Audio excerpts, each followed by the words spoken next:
Hello friends, আজ রান্না করব মজাদার একটা রেসিপি। দেখতে হলে সাথেই থাকো আর দেখতেই থাকো। যে যেখান থেকে এই মুহূর্তে আমার ভিডিওটি দেখতেছো সবাইকে নমস্কার ও অনেক অনেক ভালোবাসা। এখানে নিয়েছি আমি বাসমতি চাল। চালটাকে ভালো করে এভাবে চটকে জল দিয়ে কয়েকবার ধুয়ে নিতে হবে। অফ ক্যামেরায় আমি চুলায় কড়াই বসিয়ে দিয়েছি জলটা গরম হওয়ার জন্য। চালটা কয়েকবার এভাবে ধুয়ে নিয়েছি। চুলায় জল বসিয়ে দিয়েছি, জলটা ফুটে এসেছে। এখানে দিয়ে দিয়েছি স্বাদ মতো লবণ আর দিয়ে দিয়েছি 1 টেবিল চামচ সাদা তেল আর দিয়ে দিচ্ছি লেবুর রস। জলটা ফুটে এসেছে। এখন এখানে দিয়ে দিব ধুয়ে রাখা বাসমতি চাল। আজ এই বাসমতি চাল দিয়ে রান্না করব মজাদার বিরিয়ানি।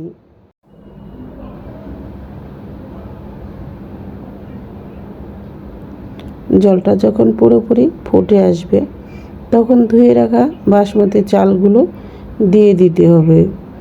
দিয়ে এটাকে 70% কুক করে রান্না করে নিতে হবে। সবগুলো চাল দিয়ে দিলাম। এখন এটাকে একটু নেড়ে চেড়ে আমি রান্না করে নেব। বাসমতি চালের যে কোনো বিরিয়ানি খেতে খুবই সুস্বাদু, আমাদের খুবই ভালো লাগে। আর বাসমতি চাল দিয়ে বিরিয়ানি রান্না করা খেতেও খুবই সুস্বাদু। দেখতেও যেমন ভালো লাগে, খেতেও ঠিক ততটাই সুস্বাদু। এখন এটা 70% রান্না হওয়া পর্যন্ত অপেক্ষা করব। এদিকে আমি চুলায় প্যান বসিয়ে দিয়েছি। প্যানের ভিতরে পরিমাণ মতো তেল দিয়েছি আর এখানে দিচ্ছি আদা বাটা, রসুন বাটা, জিরা বাটা। একটু তেলে দিয়ে এটাকে হালকা একটু ভেজে নেব। এটা নেড়ে চেড়ে একটু হালকা ভেজে নেব। এখানে ভাজা হয়ে গেলে দিয়ে দিব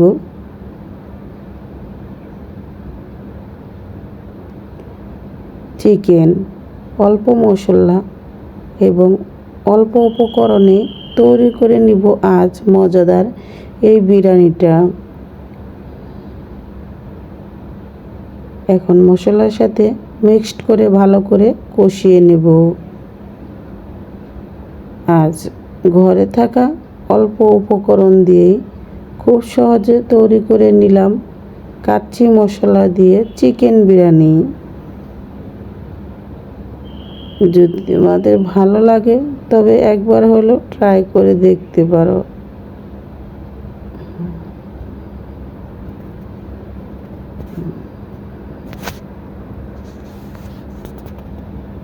এই তো চিকেনগুলো এভাবে নেড়ে চেড়ে কষিয়ে নিচ্ছি। আর কষানো হয়ে গেলে এখানে দিয়ে দিব টক দই আর দিয়ে দিব আলুর বোখরা আর দিয়ে দিব কাচ্চি মশলার প্যাকেট।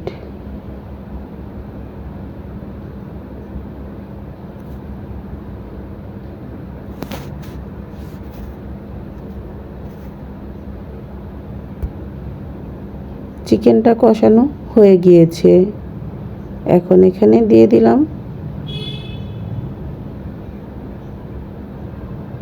টক দই। টক দই দিয়ে এভাবে আবার কিছুটা সময় কষিয়ে নেব। দিয়ে দিলাম কাঁচামরিচ। তোমরা চাইলে আমার মতো এভাবে সহজ করে চিকেন বিরিয়ানি রান্না করে নিতে পারো এবং ঘরে থাকা অল্প মশলাতে এই কাচ্চি চিকেন বিরিয়ানি রান্না করে নাও। এখানে দিয়ে দিলাম আমি অফ ক্যামেরায় বেস্তা ভেজে রেখেছিলাম। এই বেস্তাটা দিয়ে এখন নাড়াচেড়ে আবার একটু সময় কষিয়ে নিচ্ছি।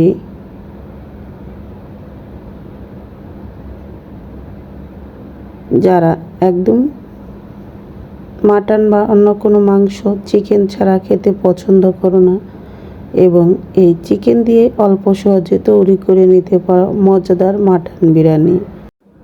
এই চিকেন বিরিয়ানি এবং কাচ্চির মশলা দিয়ে একবার হলে এভাবে রান্না করে দেখুন, খেতে খুবই সুস্বাদু, রেস্টুরেন্টকেও হার মানাবে। বাসায় তৈরি করা এই মজাদার কাচ্চি মশলার চিকেন বিরিয়ানি এখন ঢাকনা দিয়ে ঢেকে এটাকে একটু সময় কুক করে নিলাম। আবার ঢাকনাটা খুলে নেড়ে ছেড়ে দিচ্ছি যাতে লেগে না যায়। এই তো চিকেনটা কষানো একদম হয়ে গিয়েছে, দেখতেই পাচ্ছ বন্ধুরা কালারটা কত সুন্দর হয়েছে আর খেতেও খুবই ইয়াম্মি হয়েছিল। তবে যে এখান থেকে এই মুহূর্তে আমার ভিডিওটি দেখতেছো এবং একটা মূল্যবান লাইক দিতে ভুলে গিয়েছো, অবশ্যই একটা লাইক দিয়ে ভিডিওটা কন্টিনিউ করবে। আর সবাইকে আমার অন্তরের অন্তর থেকে অনেক অনেক ভালোবাসা। যখন চিকেনটা কষানো হয়ে যাবে এভাবে, তখন সিদ্ধ করে রাখা এই যে বাসমতি চালের রাইসগুলো এর ভিতরে দিয়ে এখন ভালো করে মিক্সড করে নেব। কেমন হলো বন্ধুরা অবশ্যই কমেন্টস করে জানাবে। ভালো লাগলে লাইক কমেন্ট শেয়ার করে পাশে থাকবে।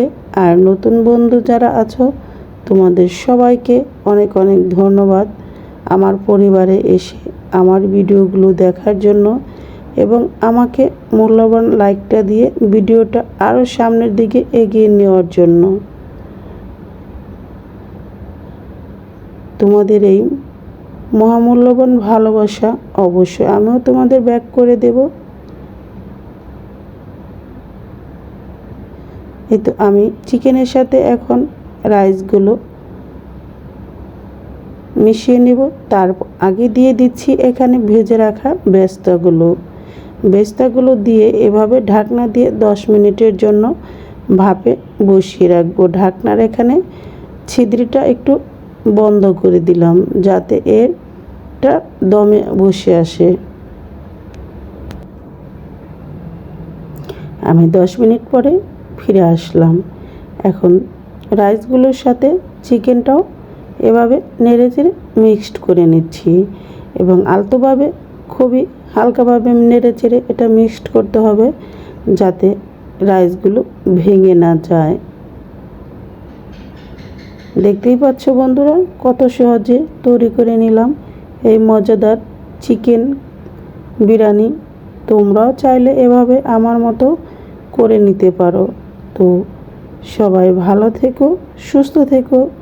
আবার দেখা হবে তোমাদের সাথে নতুন কোনো রেসিপি বা ব্লগ ভিডিও নিয়ে। আজকের মতো ভিডিওটি আমি এখানেই শেষ করব। আর তোমাদের মহামূল্যবান কমেন্টস লাইক দেখার জন্য অপেক্ষায় থাকলাম।